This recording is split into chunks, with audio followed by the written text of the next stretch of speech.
Friends, আজকে আপনাদের সামনে একটা নতুন পেশেন্টের হেয়ার ট্রান্সপ্লান্ট ভিডিও নিয়ে চলে এসেছি। এনার second session of hair transplant হচ্ছে। ফার্স্টে যে 3 ফিঙ্গার্স ফিল আপ দেখছেন, ওটা অলরেডি উনি ফার্স্ট সেশন 4 মান্থস আগো সার্জারি করিয়ে নিয়েছেন। তার এখনো প্রপার রেজাল্ট আসেনি, বাট অলমোস্ট 60 to 65% চলে এসেছে। যার জন্য ওটা শেভিং করা হয়নি।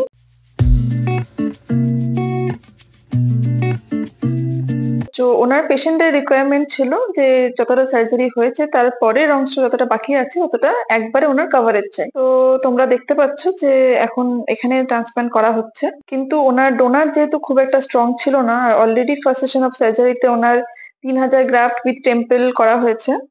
তো সেকেন্ড সেশন অফ সার্জারিতে ওনার 1500 গ্রাফটের বেশি বেরোয়নি ডোনার থেকে। তো সেক্ষেত্রে যতটা ডোনার থেকে সম্ভব অতটা নিয়ে সার্জারি করা হয়েছে। বাকি পোর্শন যেহেতু পেশেন্টের রিকোয়ারমেন্ট ছিল যে পুরোটা কভারেজ চাই, এন্ড অবশ্যই কেউ বারবার সার্জারি করাবে না, তো একবারই পুরোটা কভারেজ চাইছে পেশেন্ট। তো সেক্ষেত্রে আমরা পেশেন্টের বিয়ার থেকে গ্রাফট নিয়ে ফলিকেল নিয়ে আমরা এখানে সার্জারি করছি। তো আপনারা দেখতে পাচ্ছেন বিয়ার থেকে বাকি যতটা ওনার বাকি ছিল পেন্ডিং পোর্শন পুরোটাই কভার করা হচ্ছে। বিয়ার থেকে 2000 ফলিকেল বার করা হয়েছে, এন্ড এটা 2000 গ্রাফট এন্ড আগের পোর্শনে 1500 গ্রাফট নিয়ে টোটাল ওনার এই সেকেন্ড সেশন অফ সার্জারি 3500 গ্রাফটের সার্জারি দিয়ে কমপ্লিট করা হচ্ছে। তোমরা দেখতে পাচ্ছ যে পেশেন্টের সার্জারি চলছে এন্ড পেশেন্ট পুরোপুরি কমফোর্টেবলি সার্জারি করাতে পারছে, কারণ পেশেন্টের কোনো পেন হচ্ছে না। আমরা তার আগে অলরেডি অ্যানেস্থেসিয়া দিয়ে দিয়েছি। তো অনেকের মনে প্রশ্ন হতে পারে যে অ্যানেস্থেসিয়া দেওয়ার সময় পেন হয় কি, দেওয়ার পরও পেন হয় কিনা, সার্জারি করাবো, হেয়ার ট্রান্সপ্লান্ট কি হবে।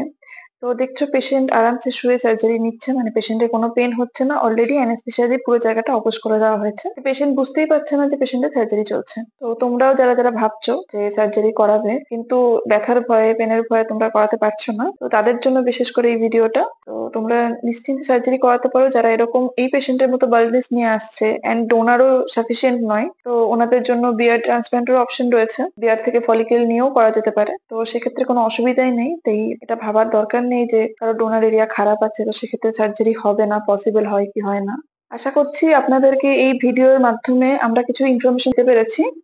তো যদি আপনাদের এই ভিডিও সংক্রান্ত কিছু জানার থাকে তো অবশ্যই আমাদের কমেন্ট বক্সে আপনারা মেসেজ করতে পারেন, এন্ড বা আপনারা যদি এরকম টাইপের ভিডিও আরো দেখতে চান সেটাও জানাতে পারেন। আমাদের ডেসক্রিপশন বক্সে already address, phone number and mail ID দেওয়া আছে। আপনারা সেখানে চাইলে সেখানেও সরাসরি কন্ট্যাক্ট করতে পারেন। আপনাদের যদি এরকম সংক্রান্ত কোনো তথ্য জানতে হয় বা এরকম যাদের ট্রান্সপ্লান্টের দরকার তারাও করতে চাইছেন বা যে কোনো কোয়ারির জন্য আপনারা সরাসরি আমাদের ডেসক্রিপশন বক্স থেকে নাম্বার নিয়ে বা আমাদের ক্লিনিকে ডাইরেক্ট দেখা করতে পারেন। আশা করছি পরবর্তীকালে এরকম আরো অনেক ভিডিও নিয়ে আসবো। এই ভিডিওটা ভালো লাগলে অবশ্যই like, comment, share and subscribe করতে ভুলবেন না। আজকের জন্য এই অবধি।